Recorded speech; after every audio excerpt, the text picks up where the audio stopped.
I really appreciate the opportunity to share some of the unique aspects of the Tongass National Forest with you tonight. It's one of the Earth's largest and most intact old growth temperate rainforests.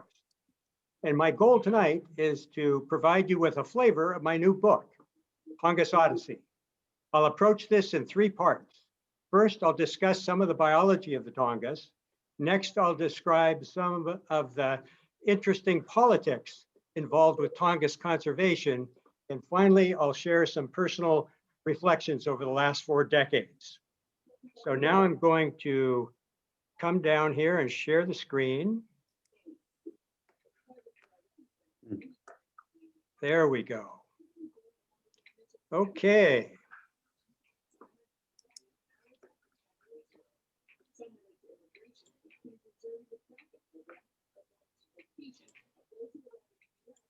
Okay, Gordon, I'm trying to, there we go. Excellent. Okay, we're in business. As Gordon said, I grew up on Orcas Island in the San Juans of Washington State. Just had a great childhood. My dad was very involved with airplanes and boats in his business. He taught both my brother and I to fly and handle boats.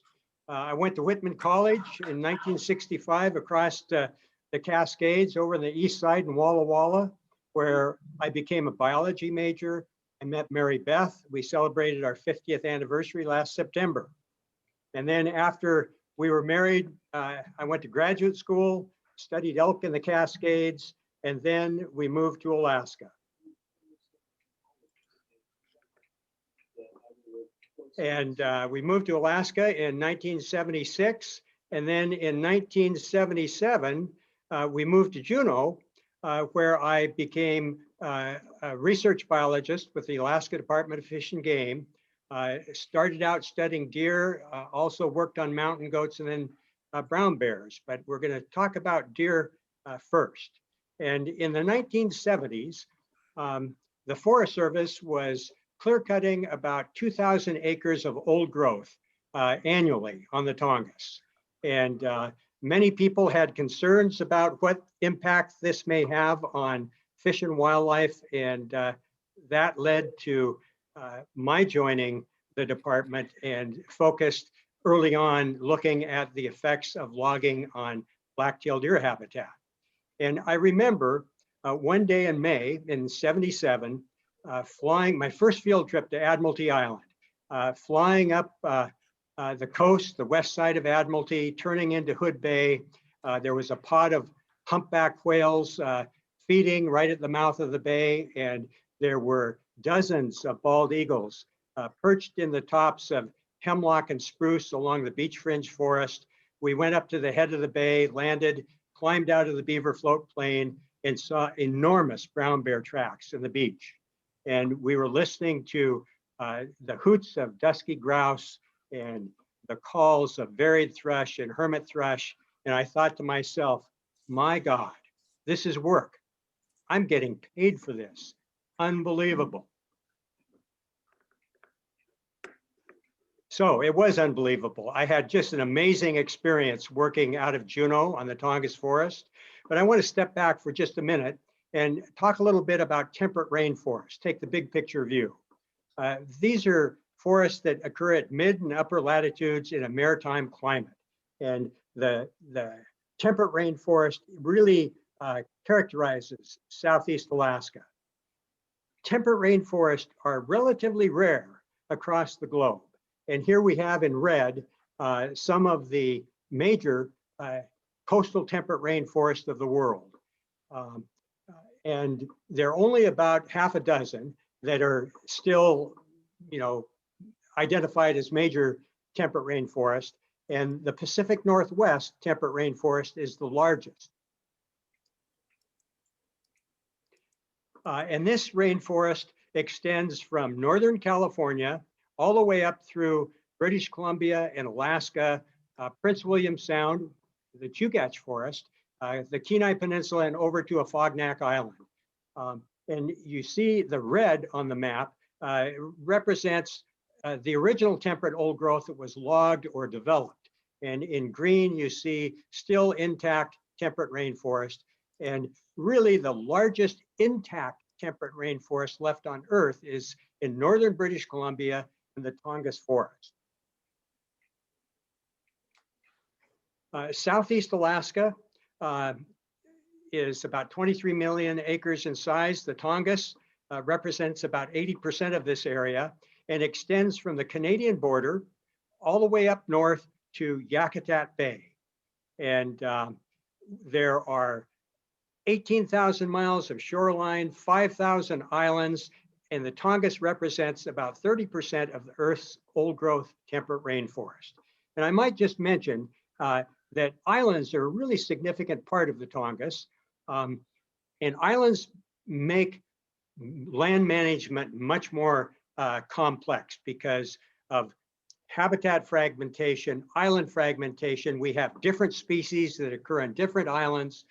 So this is a real characteristic of the Tongass. The Tongass still has robust populations of fish and wildlife populations, many of which have become threatened or endangered or are now rare in the lower 48 states south of Alaska. We have the largest breeding population of bald eagles and marbled murrelets in the world, very high densities of brown and black bear, and our salmon populations are thriving still and are really represent a significant portion of Pacific salmon.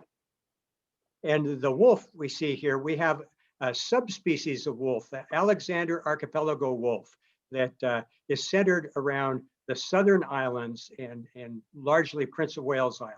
It's a subspecies.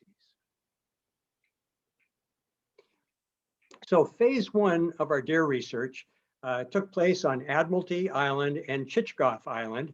And if you do any field work in Alaska, and certainly in Southeast Alaska, your access is by boat or small airplane.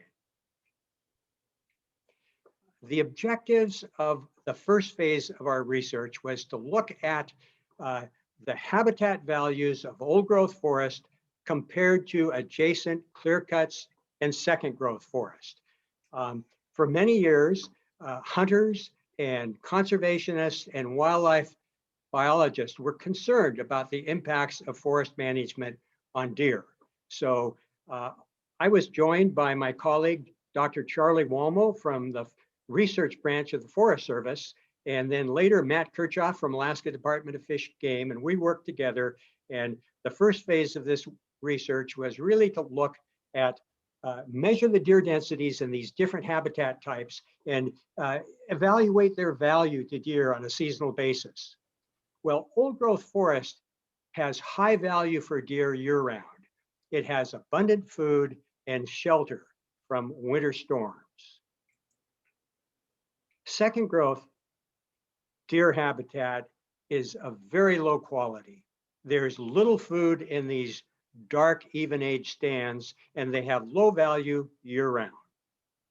Really nothing to eat. Clear cuts have mid to high value in summer in snow-free periods, but low value in winter when the snow covers the available herbaceous forage and shrubs. And here's a good example. This is my colleague, Charlie Walmo.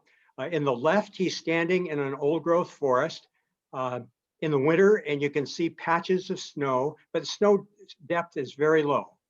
To the right is Charlie, the same day, about 200 yards, 150 yards away. The forest is very patchy and variable on a very fine scale. Away from the computer.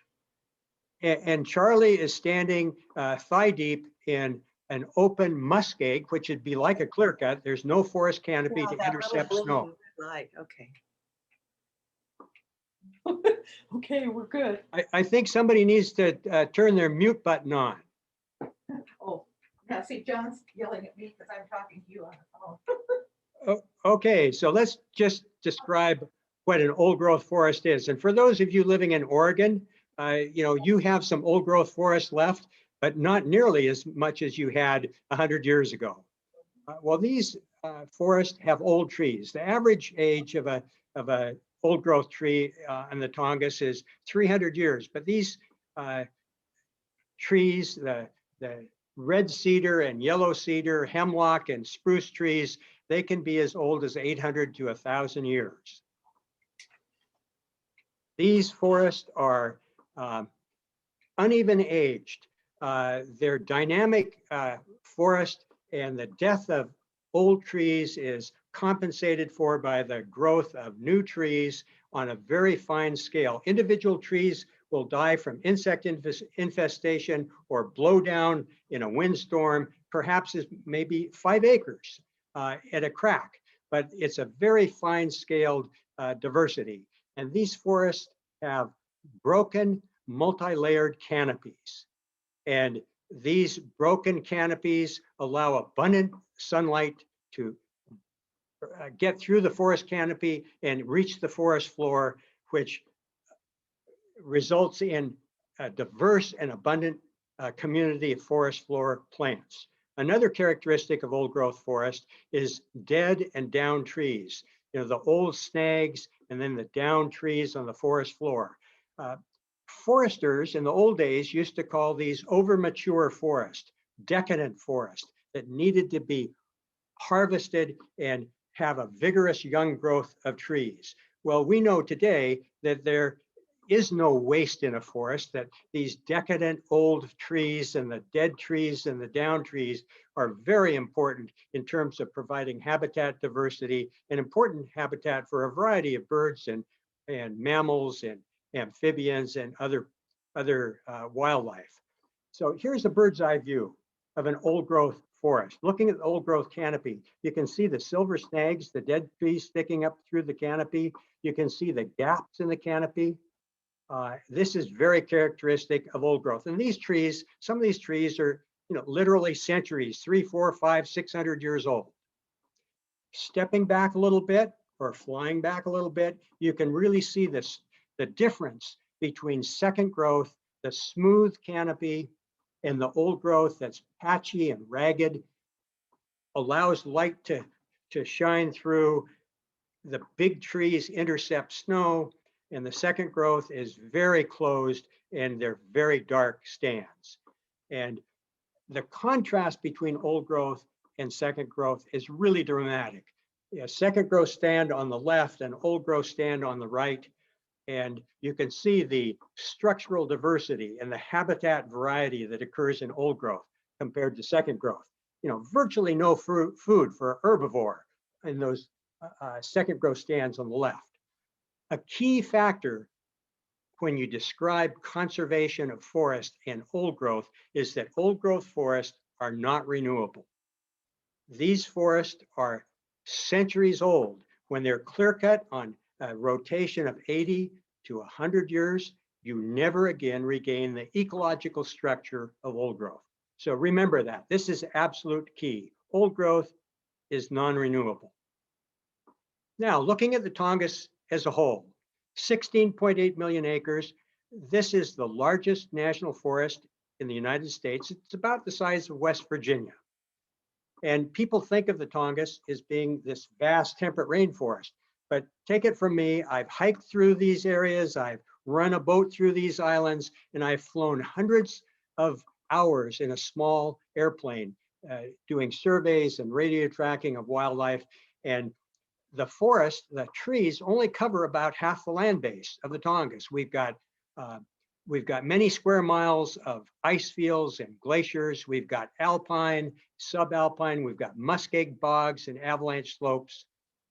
Forests only cover about half the Tongass land base. I mean, that's a key factor. Furthermore, productive old growth, these are the forests that are considered of commercial quality. They only represent 30% of the land base of the Tongass. This is really different than Oregon or Washington or southern British Columbia, where the forests are more homogeneous. They cover vast areas because your land is much more productive. And this land up here isn't as productive. We got shorter growing seasons, so our forests are much more fragmented. Here's another key factor. And understanding this whole thing about old growth and forest ecology is absolutely fundamental for understanding the relationships of ecology and wildlife and fisheries conservation. Old growth is not all the same. It's highly variable. It's variable on an acre to acre basis. On the left, you have a large tree old growth forest. This kind of a forest with big trees, from 3 to 4 to 5 feet in diameter, this represents only 3% of the Tongass land base. The picture to the right, the upper right, compared to the large tree old growth in the lower left, they're both old growth, but the upper right photo is a small tree old growth. These are primarily yellow cedar, Alaska cedar, mountain hemlock, and some shore pine. The one on the lower left is on a productive site, a well-drained site, and these are primarily Sitka spruce, or the bigger trees, and western hemlock, or the little bit smaller trees. Again, they're really big, but relatively speaking. So old growth is not the same, and this variability is a key factor. Now, this is my wife, Mary Beth, standing, really admiring two large old growth trees. The one on the left is probably about 6 feet in diameter. The largest trees are very rare on the Tongass. Less than 0.5% of the Tongass forest is represented by forests like this. And before industrial forestry started in the 1950s, we had trees, Sitka spruce trees, that actually measured 12 feet in diameter. Most of those trees are gone today. And that is a really key factor that I'm going to get into right after I talk about phase 2 of our deer research. In phase 1, we identified the fact that old growth had very high values year-round for deer habitat compared to the managed forest. Phase 2, we actually radio collared about 50 deer on Admiralty Island, and we monitored them on a weekly basis throughout the year. This was on the left photo. This was a deer, a beautiful Sitka black-tailed buck captured up in the subalpine forest on Admiralty Island. Matt Kirchhoff is on the right of that photo. He was my colleague doing the deer research on Admiralty. We actually captured that deer with a net, using a net gun. And the red below the deer is the net that was shot out over that deer. And then we'd come over in the helicopter, and I'd jump out and tackle it. And then we'd put the radio collar on. That's me in front of the Super Cub. As I mentioned, my dad taught me to fly when I was a teenager, and it turned into a very valuable asset for my work in Alaska. I did a lot of my own research flying. I see the large tires. We used beaches as landing strips, and you can see the telemetry antennas under each wing on each side of the struts there that gave us direction on the radios that the animals wore.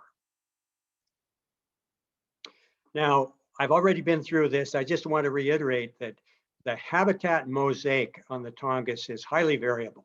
And this is a great picture showing this patchwork quilt of habitat variety on a very fine scale. And deer use their habitat differently from season to season. And we tried to monitor our radio collared deer on a weekly basis. In the snow-free summertime, deer were scattered from sea level all the way up to 3,000-foot alpine ridges like this one on the left with these 3 bucks. And food was relatively unlimited during this period. There was a variety of herbaceous vegetation, both in the forest at lower elevations all the way up to these alpine slopes. When the snows came in the fall and the herbaceous vegetation died out, the deer moved down to lower elevations, and the more the snow came, the deer would move down. And most of the deer winter range was below 1,000 feet, and in some heavy winters, it was below 500 feet, and the deer concentrated in old growth forest. And this is a picture of the habitat mosaic taken out of the radio tracking airplane, looking down middle of the winter, and you can see the muskeg bogs, the open areas with full of snow, maybe 2 or 3 feet deep. And then if you can see my cursor up there, you can see the scrubby forest and lots of snow, but it's the red circles here. These are the large tree old growth stands.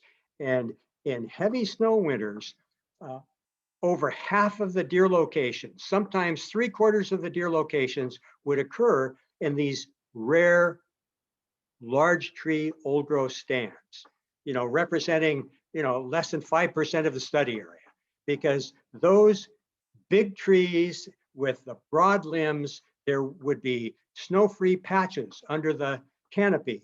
And all it takes is about 6 inches of snow to bury the most important deer food. And on top of that, walking through that deep snow takes a tremendous amount of energy. If any of you have ever hiked through knee-deep snow post-holing, you know how energy expensive it is. So deer are trying to conserve their energy and focus on the most productive feeding habitats. Now, here's another key issue. And I kind of got to this issue a little bit earlier, but over the last 70 years, since industrial forestry began on the Tongass, the timber industry and the Forest Service, for economic reasons, high graded or focused their cutting on the rarest, most valuable timber, which was the most valuable wildlife habitat, certainly for deer. And this picture shows over in the lower left hand photo, a muskeg bog and some large tree old growth right here, some very young second growth. These are young second growth in the middle, but you can see this patchwork quilt of the managed forest, and much of this has been cut over. That was the most productive forest land. So I'm going to take a break from the biology for just a moment and describe life on the home front. When Mary Beth and I moved to Juneau, we had visions of living the Alaska dream. Well, for the first year, we lived in a duplex just north of town in a subdivision. And it was great to be in Alaska, but we didn't move to Alaska to be in a subdivision. So we started looking for a house with a waterfront view, or even better, being on the water. And we just couldn't afford that. So then we got a little more creative and we started looking off the road system. And the red arrow in the center of this picture is an 1.5 acre lot that we bought a 1/2 mile from the nearest road with no electricity or telephone. And we were so excited. We built our own home, a cedar home kit that we barged in to the beach, and we built it ourselves, and we lived there off the grid. And that's the Mendenhall Glacier in the background, and the Juneau Airport is over just to the middle right of the screen, and then downtown Juneau is about 9 miles away to the right. So that was where we lived for 11 years in Juneau, 11 out of our 12 years. And here's a picture of Mary Beth and our 2 kids, Sarah and Eric. Mary Beth is commuting from our house at Smuggler's Cove to the end of Fritz Cove Road where we parked our car. And I grew up with a beach in my front yard and forest in the backyard, and our kids grew up with a saltwater beach in the front yard and an old growth forest in their backyard. And we had a cruising boat in Juneau, and I was able to take my family and our kids occasionally out to do bear research with me. And it's interesting, both kids actually still live in Alaska. They both are parents. And Eric's a fisheries scientist at the University of Alaska, and Sarah is a seabird biologist with the Alaska Science Center. So something must have rubbed off all those experiences on the beach and in the forest. Now I want to touch a little bit on brown bear research. I started brown bear research in 1981. I was still finishing up the deer research that Matt Kirchhoff later followed up on. But in 81, we captured our first brown bears. And we had study sites on Admiralty Island, Northern Admiralty Island, the lower left-hand photo here. which overlapped our deer study site, but was a little bit larger because brown bears have much larger home ranges. And in the lower right picture, on the upper right, you can see Mount Fairweather and Glacier Bay National Park. So this was an amazing place to work. And that's where both our deer study area and our brown bear study area was. And the Greens Creek silver mine was located in Hawk Inlet, right over about in here. If you can see my cursor. And that is one of the largest silver mines in the country. So our objectives of our bear research was to look at the effects of logging and mining on bears. And I'm only going to talk about the logging part here. This is the Kadashan watershed on Chichagof Island.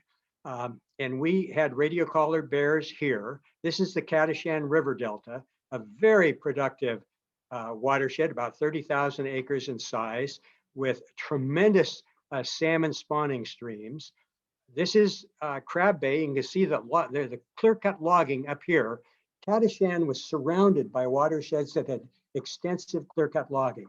So this gave us a great opportunity to look at how brown bears use their habitat relative to forest management.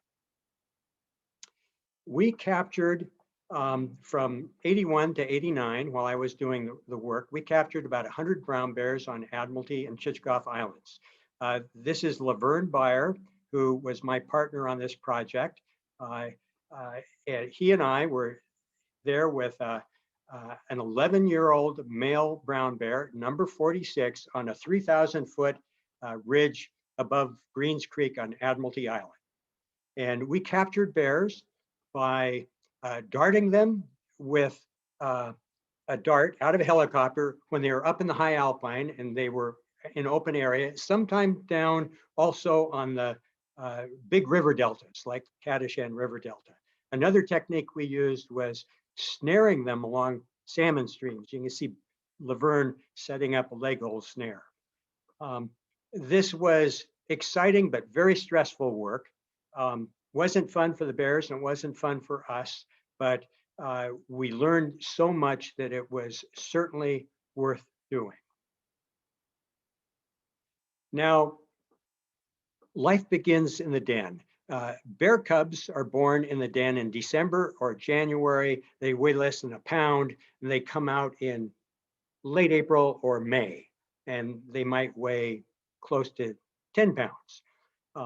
Bears enter the dens in October. Females and pregnant females enter first, followed by older females and males. They can spend from 5 to 7 months in the den. They don't urinate or defecate in the den. They can lose up to 50% of their body weight while they're in the den. And denning is really an adaptation to the lack of high quality food. Bears are very large bodied and they really require nutritious, an abundance of nutritious forage, and they adapt to low food quality by denning. We found that bears denned at high elevations, usually above 2,000 feet up to 3,500 feet on steep slopes. On Admiralty, a lot of bears denned in rock caves, which is unusual in North America, or under large old growth trees. They excavate dens under those trees. Here's an excavated den. It's actually a snow tunnel that was down into a rock cave den. And I'm going to tell you a little story.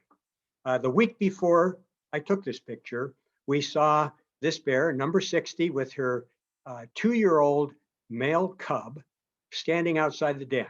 And in the wintertime, we'd fly over and we'd drop a radio collar in an area near where we thought the den was. And then in this spring or summer, we'd go in and we'd measure and categorize the den. Well, Laverne and I were standing here at this den, and then pretty soon Laverne and the helicopter pilot took my feet and I slithered down through this 3 feet of snow, and I came to about an entrance in this rock cave that was just about the size of my shoulders. And about that time, my stress level and blood pressure really started to redline. And I said, stop. I took a big, deep breath and I had a problem. The problem was that the radio signal was still coming from inside the den. Now, we were 99% sure that that bear that we'd seen the week before was outside the den, but had lost its collar in the den. But you know, that 1% really caused me some concern. Well, I said, let me go. I slithered into this 10-foot deep cave. I found the radio collar in the nest and came out, photographed and you know, took the data from the den, and we were off and running. So that's my little bear den story. So the bears leave the dens in spring, and you know, they really have to regain body resources.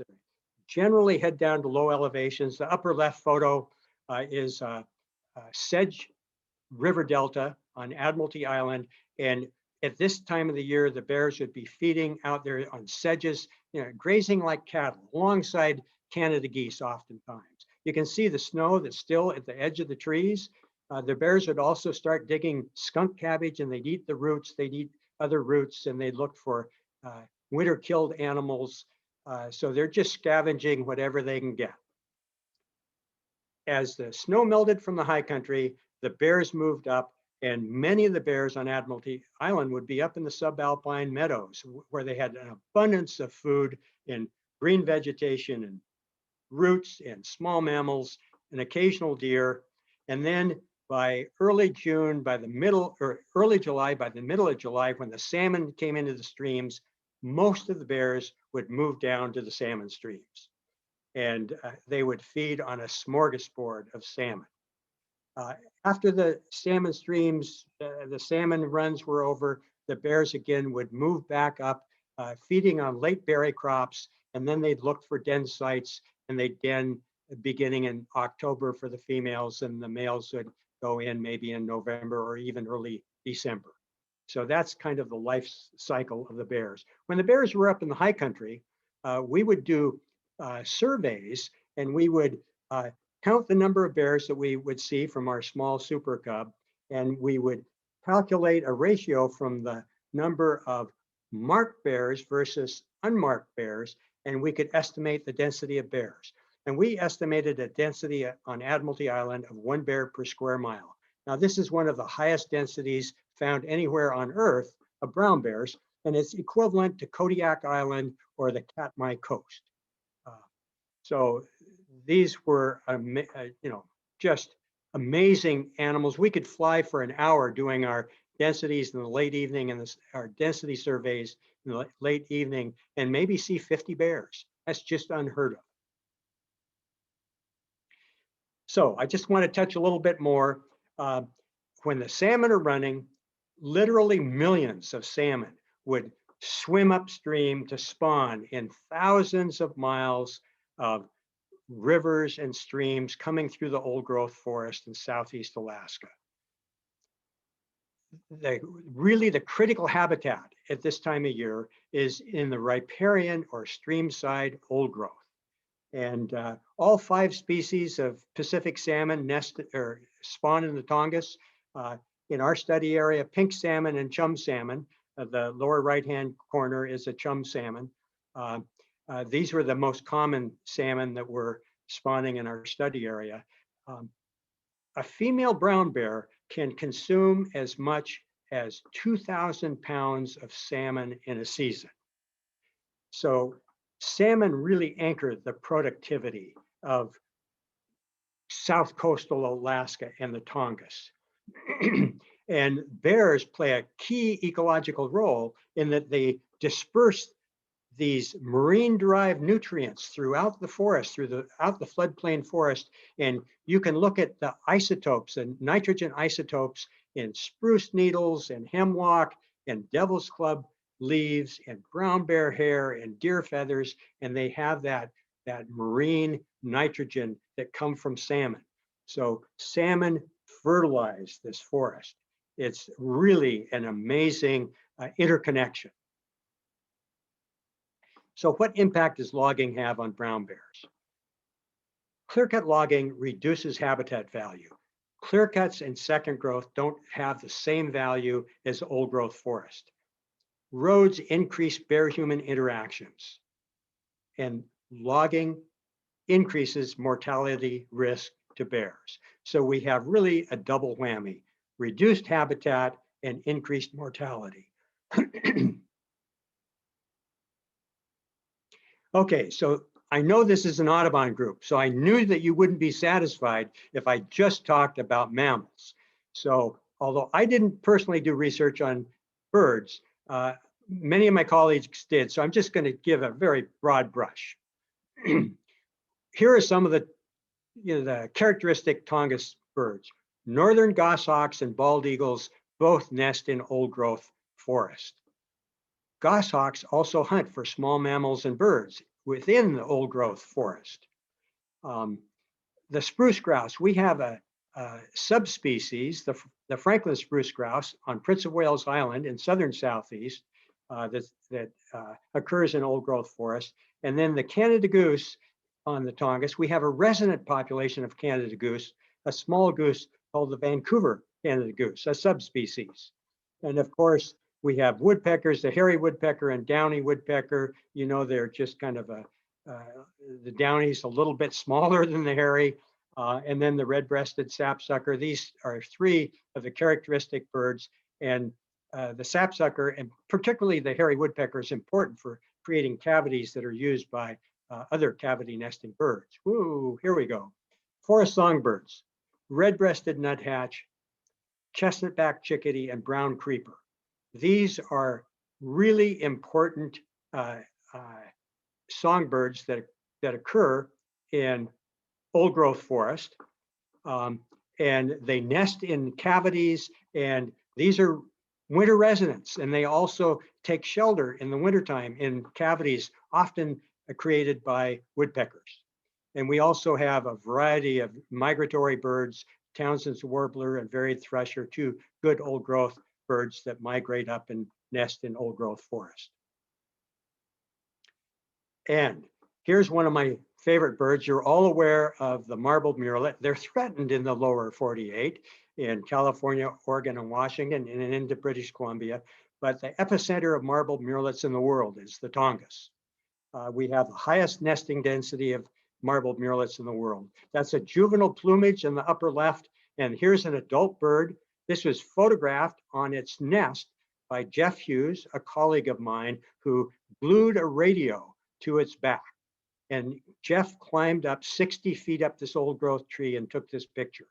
So marbled murrelets, as you know, many of the nests occur in old growth trees with the large limbs covered with moss that make a nesting platform. The picture in the lower right is adult plumage, summer plumage bird with a sand lance. And the marbled murrelet's about the size of a robin, short stubby wings. It can fly 60 miles an hour, and it uses the wings to fly underwater to catch herring and sand lance and capelet.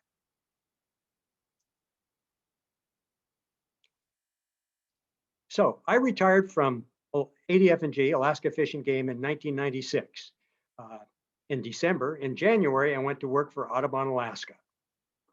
And I spent 14 years at Audubon, most of that as senior scientist. And I continued my Tongass work.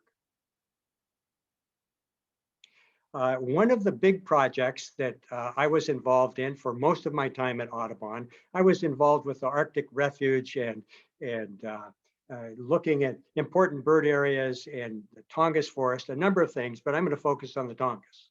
And one of the big projects we dealt with, I teamed up with my colleague Dave Albert there on the right from the Nature Conservancy, and we put together an eco-regional assessment of the Tongass forest. And in that work, using computer GIS, had a computer database of all of Southeast Alaska, all the habitats, where the roads were, where the logging was, where the wildlife habitat was. But the conservation lands on the Tongass represent about 6 million acres. And conservation targeted the low quality forest lands, like this glacier and Tracy Arm fjords, Misty Fjords National Monument in the middle, in South Prince of Wales Wilderness. And that's low low value scrub forest there. Logging, on the other hand, targeted the best forest lands. The Maybe So River Valley on Prince of Wales Island, where in the 50s they logged from ridge top to ridge top all the way across the salmon streams. In the 70s, they did a patchwork. Instead of logging the whole valley, they do a patchwork of logging, but that logging selected the best timber stands. Native corporations also selected over 600,000 acres from the Tongass for their native selections. And here are two examples, Lake Florence on Admiralty Island and then Doll Island, where they selected the best timberlands for logging. Now, one of the really key studies that Dave and I did, and we published this in Conservation Biology in 2013, we determined, quantitatively evaluated what portion of the contiguous large tree old growth had been reduced on northern Prince of Wales Island, which had the most productive forest in all of Alaska. And the contiguous large tree old growth on this island was reduced by 94%. We're not talking about individual big trees. We're talking about contiguous stands of large tree forest. This was substantial and has substantial impacts on fish and wildlife habitat. So conducting wildlife research on the Tongass was an awesome experience. I want to touch on a couple of the politics, a couple of examples. After phase one of our deer research, we prepared a manuscript for publication and we submitted it to peer review to some of our scientific colleagues. It received high marks. Charlie, with the research branch, also submitted it to the regional forester, the management branch. And here's a memo that the regional forester wrote to Charlie's boss. We believe the manuscript needs substantial additions and clarifications if it is to make a positive contribution. Basically, this was an attempt to kill or delay the publication of this paper. Well, the research branch of the Forest Service gave us the approval to move ahead, and we published it in Forest Science in 1980. In 1986, I was invited to go to Washington, D.C. for congressional hearings on the Tongass. And Congress asked the chairman of the subcommittee, John Seiberling, asked the Department of Fish and Game for me to attend. And the department said, well, he's unavailable. And it was because of pressure by the Forest Service and the timber industry that they didn't want me to go. Well, after consulting with my wife, Mary Beth, and my colleagues at Fish and Game, including my supervisors, who were supportive, I decided to take annual leave from the state. And I went to Congress and testified on behalf of the Wildlife Society. And during that testimony, I presented a slideshow, which includes some of the slides that you've seen in this presentation tonight. Slides or pictures are worth 1,000 words, certainly. I ended my slideshow with a summary. Old growth forests are rare. They're valuable fish and wildlife habitat, and old growth forests are non-renewable. The next morning, the chief of the Forest Service testified. And he pointed out that the Forest Service will always maintain in perpetuity a viable population of deer, and that the Forest Service was affecting less than 1/10 of 1% of the Tongass forest annually, and affecting only a small part of old growth. Well, we've been through this.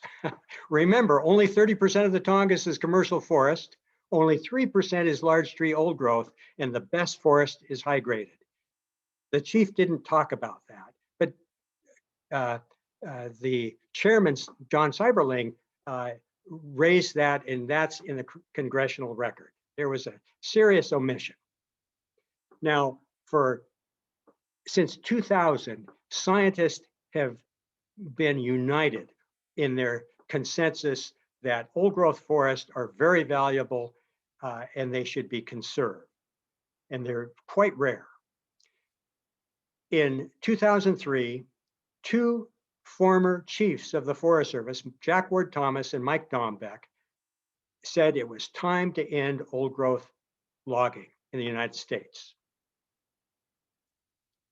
In 2015, 7 scientific societies said it was time to end clear-cut logging on the Tongass. These included the American Fisheries Society, the Ecological Society of America, the Wildlife Society, and the combined membership of these 7 societies represents about 30,000 scientists and natural resource managers. So where are we today? The last forest plan on the Tongass accelerates clear-cut logging of old growth. And the Tongass, in October of last year, the Secretary of Agriculture exempted the Tongass from the National Roadless Rule. This will result in about 160,000 additional acres of old growth that will be logged, including some of the highest value wildlife habitat. This is a red cedar tree that's 25 feet in diameter. It's a stump. It's from Western Washington. Trees like this used to occur in Oregon, Western Oregon, and Western Washington. Today, they're just relics of these ancient ecosystems.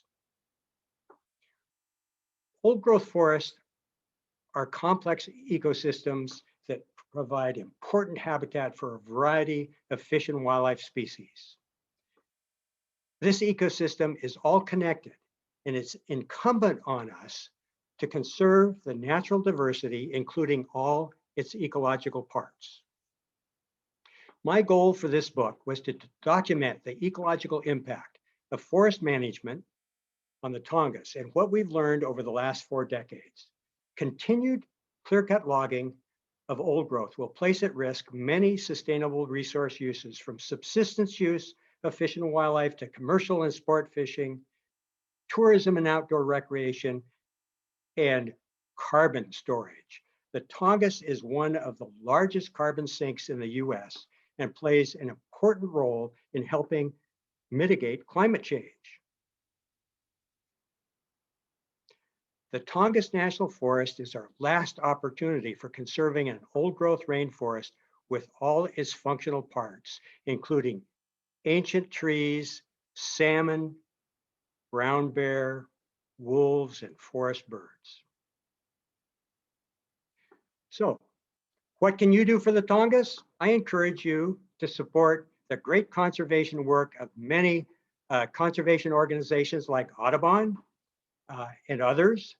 Visit the Tongass to gain personal understanding. And if you want to learn more about the Tongass, you can read my book. If you care about sustainable management of your national forest, use your voices to urge the new administration and your congressional delegation to end clear-cut logging on the Tongass and conserve this national treasure for your children and grandchildren. Thank you very much.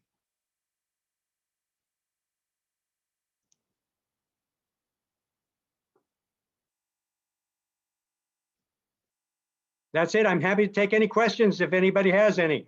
You can unmute. Gordon. Okay.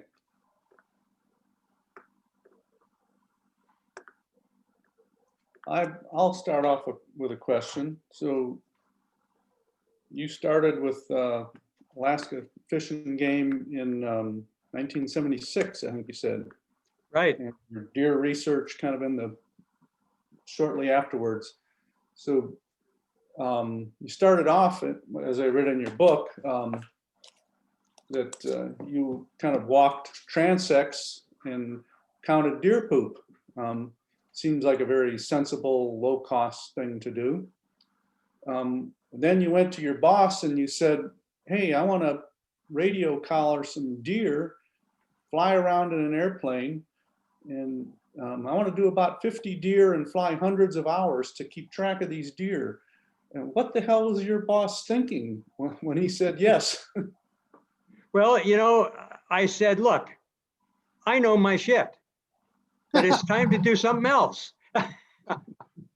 So Actually, what we did with that, with the pellet groups, that's a very typical tool for ungulates, measuring habitat use. It was a very simple thing to look at the number of pellet groups we found in clear cuts and second growth in comparison to an adjacent old growth. And the number of pellet groups gave us an indication, a measure of how much habitat use occurred in those different habitat types. So that was the first measure, and it was very clear that the density of deer use in old growth was much greater. We wanted to better understand how they used the old growth and how they used their habitat on a seasonal basis. So that's why we wanted to follow individual animals. We did the same thing with bears, and we let the animals tell us what was important. And we tried to follow them on a weekly basis, radio tracking each animal at least once a week. Seems like a rather expensive project. And Alaska was only a state for 20 years when you joined them. Was that a difficult sell to? Well, it was a big issue. We were cutting so much forest, and it was clearly having an impact on wildlife, and we wanted to measure that impact and be able to provide real scientific data to decision makers. The challenge is that we did have some success, but we're still fighting the battle with the Forest Service. They're wedded to timber management as a primary goal. And you've seen that in Oregon, you've seen it in Washington. And I think the opportunity we have in the Tongass, that opportunity is gone in Oregon and Washington today. Although I noticed that one of the last decisions made by the former administration of 3 days ago is that they're going to allow logging in spotted owl habitat in Oregon and Washington. So that's going to be a challenge. But really what we're trying to understand, that forest mosaic, we knew that old growth was important, but with that radio telemetry work, we were able to define what kinds of old growth were important. Old growth was so variable. And that made the problem even more difficult because that was the most economically valuable timber. There was another question I saw. I was wondering where we buy your book. University of Alaska Press has published it. You can go to Amazon or University of Alaska Press online, and you can get it that way. Okay. Do you have a copy you could hold up, John? Yeah, Gordon has one. Oh, Gordon does. Okay. There you go. If I speak, maybe I'll be the speaker. Tongass Odyssey, seeing the forest ecosystem through the politics of trees. I thought about writing this book, started thinking about it about 20 years ago. And, I really wanted to address the biology and politics of conservation of a national resource. And so that I came up with that title just, a few years ago. Hey, how many of you have been to the Tongass? Good. Well, it is just an incredible place. Northern British Columbia, the Great Bear Rainforest, but I think the Tongass, I think we still have opportunities in the Tongass to, protect some of these intact watersheds, like the Kadashan watershed where we work, where you can walk up, step in the footprints of bears, and there are thousands of salmon in the stream, and they're 6-foot diameter Sitka spruce trees. It's just really an amazing experience. Go for it. Go. Yeah, this is Cliff Mitchell. Quick note, I spent 5 months tagging bald eagles on the Tongass for Fish and Wildlife Service in 1974. And I lived at the Juneau Airport back from your house in a hangar for free. That's amazing. Did you work with Jim King? No, I worked with, it was a fisheries biologist for Fish and Wildlife, and we were on one of those old Army T-boats. Okay. But They still have those boats. geez. So my comment is, I worked 30 years with the Forest Service, and I was a roadless area coordinator on the Nez Perce and the Clearwater National Forest in central Idaho. But your reference to the roadless rule in the Tongass, I would like to suggest to the audience, one of the most effective inputs you could give specific to protection of old growth would be to contact Senator Wyden and Merkley and get that on the list for Biden to undo, because it's just a rule change that they exempted. I think it's one of the easiest administrative processes that they could reinstitute that roadless rule back onto the Tongass very easily. So those kind of comments and input to this, your representatives would be, I think, fairly effective. I intend to do that tomorrow. Thank you, Cliff. That's a great recommendation. I completely agree with you. I think under this administration, that would be an easy lift.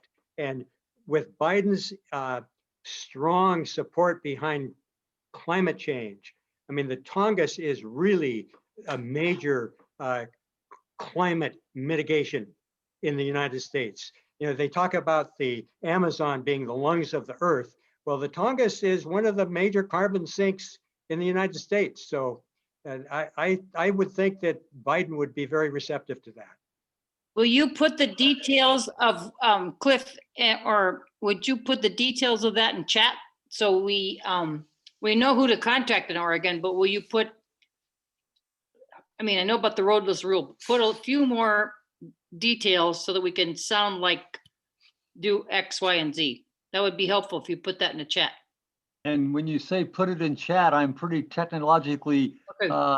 Go down to the bottom of your disadvantaged. screen. Go down to the bottom of your screen. And it should say participant chat, share screen. I see chat. All right. Or send Gordon an email. Or send Gordon an email. Yeah. How's that? It's quite Okay, simple. that right? would be easier, because then I can craft something a little more with a little more thought, but not Okay, lengthy, great. just a paragraph. Please do that. Yeah. And Gordon, Yeah, I see so- your note too. Thanks. And so Gordon, okay. I've got a friend of mine my partner has your email, so I'll Okay. do that tomorrow and get something off to you, and then you can share it. Thanks. Great. Okay, great. Thank you, Cliff. That's a great suggestion. You're Gordon, welcome. Gordon, is the chapter going to do a letter perhaps in support of this? We can, yes. I think it would be a great idea, and perhaps get some of the other Audubon chapters. We're always getting letters from them saying, will you sign on to our letter? I'll take that on. And I might just suggest that if anybody wants additional information, Google Audubon, Alaska, and then go to their Tongass page. And they'll have a lot of information on the roadless rule and on the Tongass forest.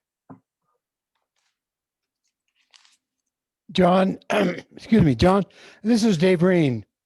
Have you got any anecdotal stories about the brown bears that you studied? How you affected them with your study? How did we affect them? Yeah. Do you have any long-term or any anecdotal stories about specific bears that you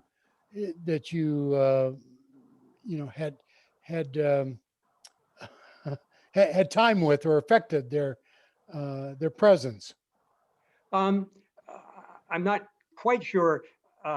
We tried to be very cautious. It was high stress issue capturing bears. And Sure. we tried to minimize the amount of time we had with them. We would cover their eyes with something, and but stressful. We felt that it was justifiable to do that because we gained so much knowledge about how they use their habitat and things that would help us give recommendations to the Forest Service or the mining companies of how to minimize impacts to brown bears. We had personal experiences with bears.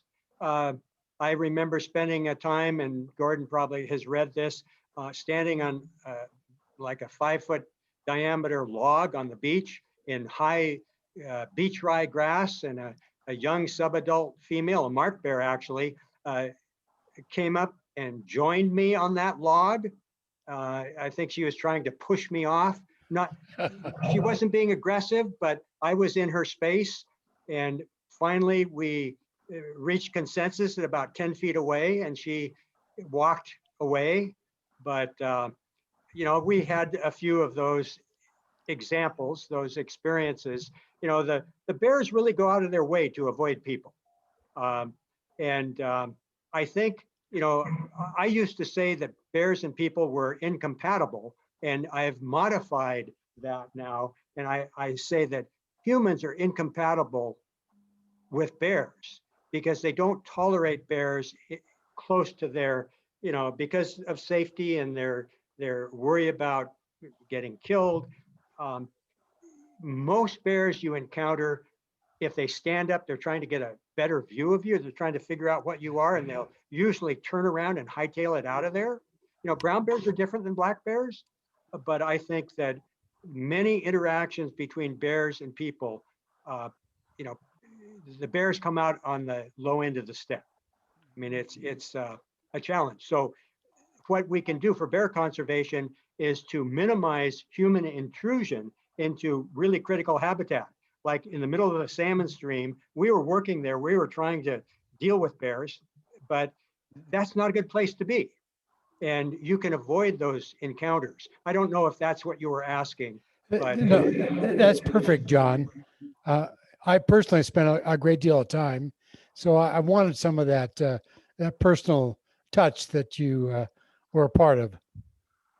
yeah, they're amazing animals. Just, it was such a privilege for me to be able to work in that incredible, beautiful country, rugged, stunning country with brown bears and, bald eagles and ancient trees and, just thousands of salmon. I grew up in Washington, and, the Columbia River, we used to have salmon in Oregon and Washington. What we have today, we still have them, but it's just not anywhere near what it once was. And that's why I think it's so important for us to look at some of these last opportunities. And Alaska has so many of these opportunities. And, the Tongass Forest belongs to everybody in the United States, not just a few people in Alaska.